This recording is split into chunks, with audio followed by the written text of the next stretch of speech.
So hello guys, what's up and what's up? Tayo magagawa ulit ng ating carbon cover. So ngayon ang ginagawa ko pala ay kakatapos ko na pala yan, ididikit ko lang sa plastic tape para hindi ko na hawakan pag tayo ay nagpahid na ng resin. So yan no, medyo pala, fast forward lang natin yung video para hindi masyadong mahaba. Hindi pa naman ito tapos yung video na to na ginawa lang parang putol lang muna. Kasi masyadong mahaba talaga ang proseso ng paggawa ng cardboard. So ito na nga kumuha na tayo ng timbangan at ititimbang natin titimplahin natin resin. Ngayon, ang timpla pala nito is halimbawa magtitimpla ka ng resin is halimbawa 30 grams. Ita-times mo ngayon ng 30 grams sa 0.03. Di bali lalabas dun is equal 0.9 yung hardener na idadagdag mo. So ibabalik mo sa 0 ulit yan. Papatay mo yung timbangan tapos ngayon magsi 0 grams ulit yan. Ngayon ipapatak mo yung hardener. Yan. Yan yung hardener tapos haluin mo lang siya ng mabuti. Sana nasundan niya, no? Yan, haluin mo siya mabuti. Tapos lalagyan mo pa pala ng tuner yan kasi yan yung unang pahit ko para sa paglapat ng cardboard. Yung tuner na black, nilalagay ko yan para para pag sakali may butas man halimbawa, yung cardboard hindi siya makita, hindi mahalata. Pero kung itim din naman yung paglalagyan mo, so okay lang din. Kaya mas maganda para may tuner para siguradong itim na itim.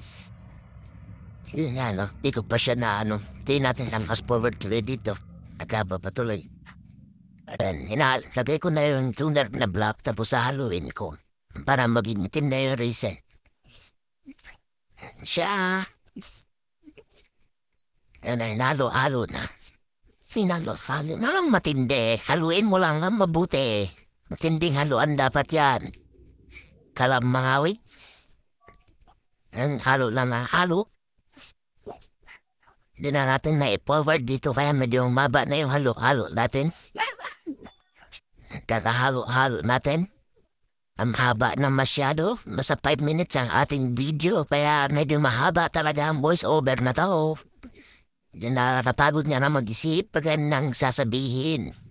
Kahit ikaw ang gumawa. So yan mga guys, ang panakapagpagod ka naman. Baka naman.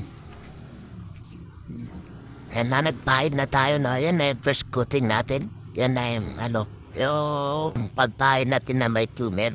Nakita nyo itim na itim yung pagpahid. Pagpahid ni Kalbo.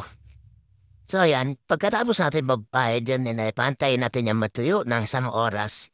And paghawak mo, dapat didikit lang siya pero hindi sasama yung kulay itim na pinahid mo yung resin yan. Wala, hindi siya kasama.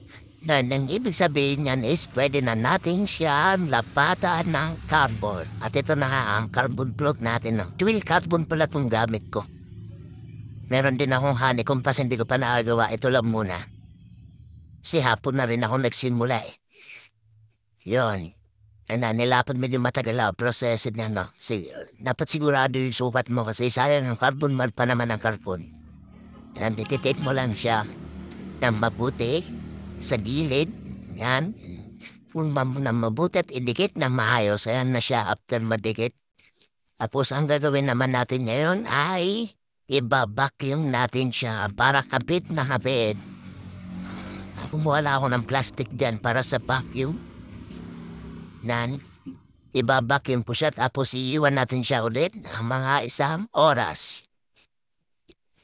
Para siguradong dikit na yung carbon at lapat na lapat. Walang hangin ba? Walang walang hangat.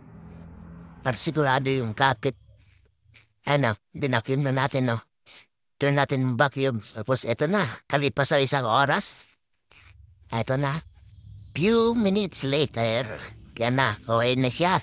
And didikit ko ulit yung yung para sa patmuan ko. Pinapakapa muna baka mamaya may mga hindi dumikit. Ayun tinikit ko na ulit yung aking maiwagang holder.